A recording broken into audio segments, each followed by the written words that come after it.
Hi guys, एक बार फिर से आप सबका स्वागत है वाईफाई स्टडी स्टूडियोज चैनल पे which is a part of Unacademy. So जैसा कि मैंने आपको कल के क्लास में बताया था कि मंडे से हम लोग एक नई सीरीज शुरू करने जा रहे हैं जो कि होगी आपके लिए यूपी ट्रिपल एससी की। तो यूपी ट्रिपल एससी में कैसे क्वेश्चंस पूछे जाते हैं उन सबको हम लोग यहाँ पर subject wise topic wise solve करेंगे। सुबह 5 बजे कब से ये सेशन आपका स्टार्ट हो जाएगा? मंडे से स्टार्ट हो जाएगा। तो आज का दिन बच रहा था, है ना? तो मैंने सोचा कि क्यों ना कुछ ऐसा टॉपिक निकाला जाए जो आपके दिल को कुछ ज़्यादा करीब से छू जाए, है ना? मतलब समझ रहे हैं आप, सीन देख के आप समझ ही गए होंगे। पर देखो यार, इस न्यूज़ के अंदर या फिर इस पर्टिकुलर डेटा के अंदर मेरा कोई हाथ नहीं है। ये जो पूरा का पूरा आर्टिकल है ये किसका है? इंडियन एक्सप्रेस का। तो अगर आपको इसको कोसने का मन करे तो आप डायरेक्टली जाके इंडियन एक्सप्रेस को कोसिएगा। इसके बारे में मुझे कुछ नहीं पता, मैं सिर्फ आपको ये डेटा समझाऊंगी कि एक्चुअल में है क्या। अब आप सोच रहे होंगे कि मैम ये है क्या, मतलब ठीक है शादी ब्याह बारात तो चल रही है, लोग कोरोना में भी शादी कर रहे हैं, तो अजीब ही बात है यहाँ पर।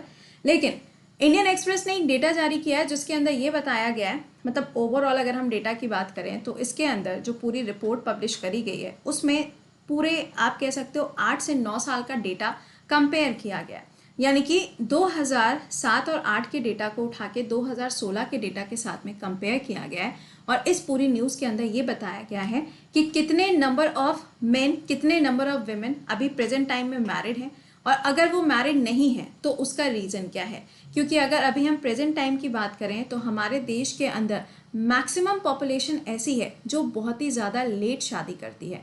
आइए बात करते हैं, है ना? क्योंकि भाई आंसर राइटिंग जब आप करेंगे या जब आप विमेन एम्पावरमेंट के ऊपर ऐसे लिखने जाओगे तो डेफिनेटली आपके काम आने वाला है। लेकिन हाँ, इसके अलावा डेली करंट अफेयर्स के लिए जुड़ना ना भूला करें इसी सेम चैनल पे, वाईफाई स्टडी स्टूडियोज चैनल पे। और ये आपका करंट अफेयर्स हर एक एग्जाम में नैया पाल लगाएगा, वो जानते हैं, आप यहाँ सामने लिखा ही हुआ है। तो just wait for the examinations and stay focused. ठीक है, देखिए ध्यान से सुनना। Telling numbers, Indian youth marrying later but traditional attitude remains. यानी कि ये लाइन आपको इंडियन एक्सप्रेस की ये बता रही है कि हमारे देश के अंदर जितना भी युवा वर्ग है, जितना भी यूथ है, वो लोग शादियां जो है बहुत लेट कर रहे हैं। ठीक है, कोई प्रॉब्लम की बात नहीं है, लेकिन they are getting married by the what? Arrange marriage. यहाँ ट्रेडिशनल एटीट्यूड का मतलब क्या है? Arrange marriage. अब ये मत पूछना कि what is the difference between arrange marriage and dash dash dash, ठीक है, वो आपको मालूम ही है कि क्या। तो अब हम जरा बात करते हैं कि ये जो डेटा इन्होंने रिलीज किया है, डेटा किसके बेसिस पे निकाला गया है। इन्होंने दो रिपोर्ट्स को कंपेयर किया। एक रिपोर्ट इन्होंने निकाली 2007 की और दूसरी रिपोर्ट यहाँ पे निकाली गई है 2016 की। इस रिपोर्ट में बताया गया है कि जो मैरिड पर्सन का पूरा जो प्रपोर्शन है, यानी कि जो रेशियो दिया गया है, वो किस तरीके से यहाँ पे चेंज हो रहा है। अब कोई भी यहाँ पे ये नहीं करेगा हाँ मैम सच में ऐसा हुआ है क्या। भाई रिपोर्ट है और सच में ऐसा हुआ है। देखिए, ये पर्टिकुलर रिपोर्ट आपको ये बता रही है कि इसमें से कितनी ऐसी आबादी है हमारे देश की जो शादी करते हैं। ठीक है, ध्यान से सुन लेना एक बार से। देखिए, टोटल जो यहाँ पे बताया जा रहा है वो लोग जो शादी करते हैं मैरिड, कितना परसेंट बताया जा रहा है? 55% बताया जा रहा है। लेकिन अगर हम 2016 की बात करें तो ये रेशियो क्या हो गया है? डिक्रीज हो गया है, कम हो गया है। अब आप कहेंगे कि मैम क्यों कम हो गया? देखो यार, सबसे इंपॉर्टेंट चीज़ तो ये है कि बहुत सारे ऐसे लोग होते हैं जो कहते हैं कि यार शादी वादी करने की क्या ज़रूरत है, we can stay like this. और आप देख रहे हो कि हमारे देश के अंदर भी और बाकी जो कंट्रीज़ हैं कई जगह पे आपको देखने को मिलता है। कौन सा वाला? 377 वाला जो सेक्शन है उसको भी कई जगह पर क्या कर दिया गया है? वैलिड कर दिया गया है ना। तो काफ़ी सारे आपको ऐसे सिनेरियोज देखने को मिलते हैं जहां पर ये चीज़ बताई जा रही है कि जो मैरिड का रेशियो था वो हमारे देश के अंदर कम हो गया। चलो ठीक है, यानी कि अब आप देख सकते हो कि अगर हम इस रेशियो को देखें तो पहले के कंपैरिजन में ये जो रेशियो है ये घटा है। अच्छा, सबसे ज़्यादा जो बुरी हालत है वो किसकी है? यहाँ पे मेंस की है। मतलब सिंपल है कि 2007 में जो मेंस शादी करते थे वो 49% थे, लेकिन 2016 आते आते जो मेंस की शादी है वो 39% हो गई है। हो सकता है भाई लड़कियों की कमी हो गई हो, वैसे भी हमारे देश के अंदर तो आप जानते ही हैं कि बेटी बचाओ बेटी पढ़ाओ जैसी योजनाएं क्यों चलाई गई, क्योंकि इसकी नीड थी, that was a need of the hour. तो आप यहाँ पे देख सकते हो कि ये जो रेशियो है ये किस तरीके से डिक्रीज किया है। अच्छा, तीसरा पॉइंट इसी में हम देख लेते हैं, क्योंकि पहले में ऑल था, आगे चल के इन्होंने दो अलग अलग हिस्से में डिवाइड कर दिया। मैरिड में अगर हम विमेन की बात करें तो 2007 में 63% विमेन्स थी जो शादी करती थी, लेकिन आगे आते आते आगे वाला जो समय है इसमें रेशियो में गिरावट तो हुई है, लेकिन मेंस के रेशियो में तो सीधे सीधे 10% की गिरावट देखने को मिल रही है। तो ये एक काफ़ी बड़ा फिगर है जो यहाँ पर ये बताता है कि हमारे जो देश का यूथ है उसकी मेंटालिटी कैसी हो चुकी है, उसकी सोच कैसी हो चुकी है। आप कहेंगे मैम हम भी बताएं कि हमारी सोच क्या है। नहीं नहीं, अपनी सोच आप वीडियो खत्म होने के बाद में। ऑलराइट, दूसरा पॉइंट देखो यहाँ पे बताया गया है कि proportion of the married young man and the women by the education, यानी कि 2016 का जो डेटा निकाला गया शिक्षा के आधार पर कितने ऐसे लोग हैं जिन्होंने शादियां करी हैं, या फिर कितने ऐसे मेन हैं या कितनी ऐसे फीमेल हैं जिन्होंने शादियां करी हैं। अच्छा, अब जरा ध्यान से सुनिएगा कि यहाँ पर एजुकेशन शब्द का इस्तेमाल किया गया। तो पहला वाला जो फिगर दिया है वो लिखा है कि हमारे देश के अंदर कितनी ऐसी आबादी है जो कि पढ़ी लिखी नहीं है और उनकी शादी हो गई है, यानी कि 80% हमारे देश के अंदर मेन है जो इलिटरेट हैं बट उनकी शादी हो गई है। अब ये मत कहना तो फिर मैम अगर शादी करनी है तो फिर पढ़ने वढ़ने की ज़रूरत है नहीं। हमेशा याद रखिएगा लाइफ में आपके साथ में सिर्फ एक ही चीज़ रहती है और वो है आपका ज्ञान। बस यही एक चीज़ है जो कोई भी इंसान आपसे कभी नहीं छीन सकता, और सिखाने के लिए तो आप हमेशा तैयार ही रहेंगे। कभी भी अगर आपसे कोई ऐसा कहे ना कि यार you are nothing, you are finished, आप कुछ भी नहीं हो, आप मतलब अगर आप छोटी से छोटी जॉब भी करते हो ना, तो बस ये हमेशा ध्यान रखिएगा कि आप उस छोटी जॉब से कितना अर्न कर रहे हो और आपने अपनी कितनी इज्जत बनाई है, वो मैटर करता है। चाहे फिर वो जॉब आपकी प्राइवेट जॉब हो, चाहे फिर वो गवर्नमेंट जॉब क्यों ना हो, दैट मैटर्स। ओके, चलिए सेकेंड पॉइंट यहाँ पे समझते हैं। सेकेंड पॉइंट बताया गया है विमेंस के बारे में। विमेंस की जो फिगर यहाँ बताई गई है वो ये है, ओ हाँ, सेशन को लाइक और शेयर भी कर दीजिएगा।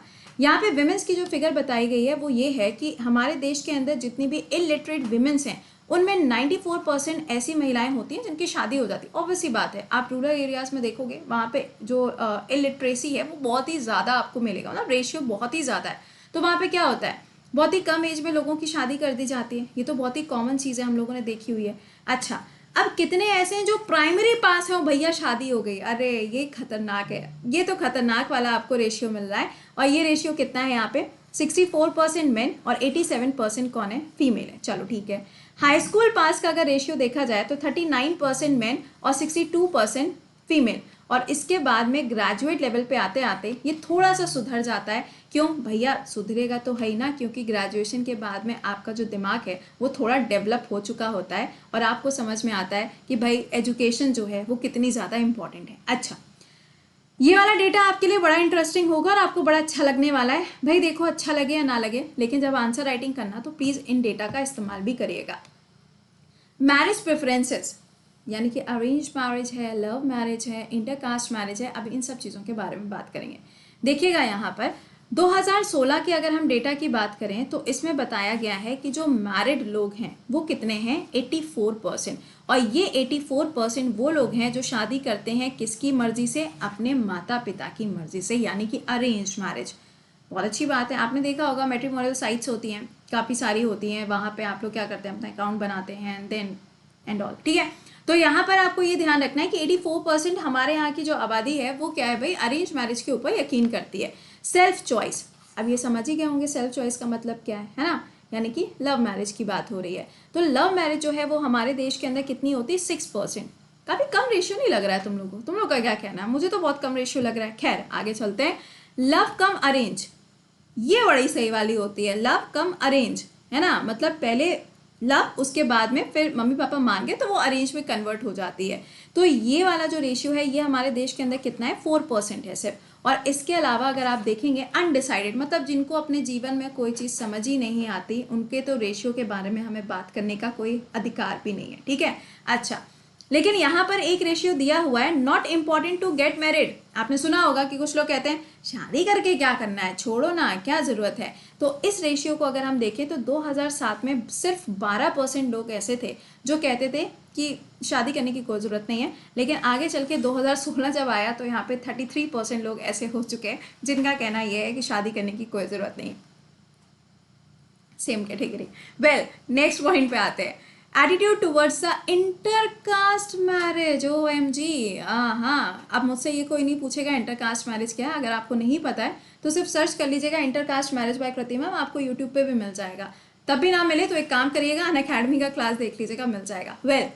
इंटरकास्ट मैरिज की अगर बात करी जाए तो यहाँ पे इंटरकास्ट मैरिज हमारे देश के अंदर 33% आपको नजर आ रही है, और अगर आप यहाँ पे दूसरा वाला फिगर देखो तो 36%, यानी कि इंटरकास्ट मैरिज होने के बाद में वो कितनी ज़्यादा सक्सेसफुल है ये मायने रखता है, ये मैटर करता है। इंटर रिलीजन मैरिज की बात करो तो वो तो हमारे यहाँ पे पहले भी बहुत ज़्यादा एक्सेप्टेबल नहीं था और आज के टाइम पे भी बहुत ज़्यादा एक्सेप्टेबल नहीं है। अब देखो कई बार क्या होता है कि अगर कोई इंसान अपनी मर्जी से भी रिलीजन को कन्वर्ट करता है तो उसके ऊपर भी एक क्वेश्चन मार्क लग जाता है, चाहे फिर वो कितनी भी बड़ी सेलिब्रिटी हो या फिर कोई आम आदमी हो, तब भी यहाँ पे क्या होता है, उसके ऊपर एक बड़ा सा क्वेश्चन मार्क लगा दिया जाता है। और फिर उसके ऊपर आप जानते ही हैं कि रिलीजन को लेके, फिर उसकी कास्ट को लेके क्रिटिसिज्म हमेशा चालू रहता है। तो यहाँ पर हमारे देश के अंदर अभी भी अगर आप देखें तो हमारी जो मेंटालिटी है, हमारी जो सोच है, वो भी अभी क्या है, ब्रॉड माइंडेड नहीं है। तो ये जो मैंने आपको डेटा कंपेयर करके बताया है ये 2007 और 2016 का है, और इस डेटा को या फिर इस थ्योरी को कंपाइल किया गया है लोकनीति CSDS यूथ स्टडीज के द्वारा। अब आप कहेंगे कि मैम आपने इतने सारे फिगर्स बताए हैं, हमें कौन सा वाला फिगर याद रखना है। देखिए आपके लिए सबसे ज़्यादा इंपॉर्टेंट जो फिगर है, जो पूरा कंबाइन करके इन्होंने ऑल में बताया, वो आपको याद रखना है। जब भी आप आंसर राइटिंग करोगे, जब आप एजुकेटेड पर्सनालिटी या फिर इलिटरेसी के बारे में बात करोगे, एट दैट पॉइंट आप इस पॉइंट को यूज़ कर सकते हो। जब भी आप इंडिया के अंदर कास्टिज्म के ऊपर कोई भी ऐसे लिख रहे हो या फिर आंसर राइटिंग कर रहे हो या रिलीजन के ऊपर लिख रहे हो, तब भी आप इस पर्टिकुलर फिगर को यूज़ कर सकते हो। तो ये काफ़ी अच्छा एस्टिमेशन इन्होंने बताया है, एक डेटा आपको प्रोवाइड किया गया है जो आपके आंसर को काफ़ी ज़्यादा इन्हांस करेगा। आई होप कि डेटा आपको समझ में आ गया होगा। अब आपकी क्या राय है वो आप मेंशन करिएगा कमेंट बॉक्स में, और हाँ थोड़ी सभ्यता के साथ मेंशन करिएगा। कभी कभी आप लोगों का मुझे यकीन नहीं होता ना, भरोसा नहीं होता कि पता नहीं क्या क्या लिख के जाओगे। ओके चलिए, अच्छा तो ये तो बात हो गई। अब अभी आपसे मिलेंगे कितने बजे, 7 बजे के सेशन में। जुड़ना ना भूलिएगा, आपका लाइव करंट अफेयर का सेशन है। और हाँ भाई सुनो, सीधी सी बात है, अभी आपने डेटा पढ़ा कि जो इलिटरेट पर्सन है उन लोग की शादी जल्दी होती है, तो इसका मतलब ये नहीं है कि आप पढ़ाई लिखाई छोड़ देंगे। भाई पढ़ाई लिखाई होने के बाद में आपकी शादी भले ही देर से हो लेकिन अच्छी होगी, इसकी गारंटी है। तो पढ़ाई लिखाई करने के लिए भैया नया बैच शुरू हो गया है, और अभी भी अगर ज्वाइन नहीं किया है तो ज्वाइन कर लीजिए। सुनिएगा, अगर आपको UP SSC के लिए भी तैयारी करनी है, पूरा GS मैथ इंग्लिश रीजनिंग आपको पढ़ना है, तो भी आप इस पर्टिकुलर बैच को ज्वाइन कर सकते हो। अभी सिर्फ 2 क्लासेस हुई हैं, एक इंट्रोडक्शन हुआ है और एक ज्योग्राफी का पहला क्लास हुआ है। तो अगर आपने ज्वाइन नहीं किया है इन सारे सब्जेक्ट्स के लिए तो आप इसको ज्वाइन कर लो। वीडियो के डिस्क्रिप्शन में सफलता बैच का लिंक लगा हुआ है या फिर संकल्प बैच का लिंक लगा है, आप किसी को भी जाके ज्वाइन कर सकते हो। कैसे ज्वाइन करना है, ऐप पे जाइए, ऐप पे जाने के बाद में SSC गोल सेलेक्ट करिएगा और वहाँ पे आपको ये मिल जाएगा, आप इसको ज्वाइन कर सकते हैं। कब से शुरू हुआ है, 26 तारीख से। इसमें आपको सारे टॉप एजुकेटर्स मिलेंगे और इसकी फ़ी कितनी है, 6000 रुपये पूरे 1 साल की फ़ी है, जिसपे आप कोड लगाएंगे कृति10 तो ये 10% ऑफ भी हो जाएगा। प्लीज़ ध्यान रखना, कॉइन्स यूज़ कर लेना, कोड यूज़ कर लेना, अप्लाई मार देना और वो 10% ऑफ हो जाएगा। तो दिस इज़ अ टाइम, क्योंकि अब क्लास तो मंडे को होगी, पेड बैच में क्लासेस जो होती हैं वो मंडे टू फ्राइडे चलती हैं। तो अब आपके पास में समय है कि आप क्या कर सकते हो, आप अभी इसको ज्वाइन कर लो और मंडे से अपना नया क्लास शुरू कर दीजिएगा, और जब सैटरडे संडे आएगा तो आप रिविजन कर सकते हो जो आपके 2 क्लासेस रह गए। ठीक है, चलिए अच्छा। और बाकी आपका स्कॉलरशिप टेस्ट जो है वो कब होता है, ये रहता है हर संडे को, तो ये दोपहर में 12 बजे होगा। चलिए मिलते हैं आपसे 7 बजे के सेशन में। टिल देन खुश रहिए, मुस्कुराते रहिए, bye bye and take care guys.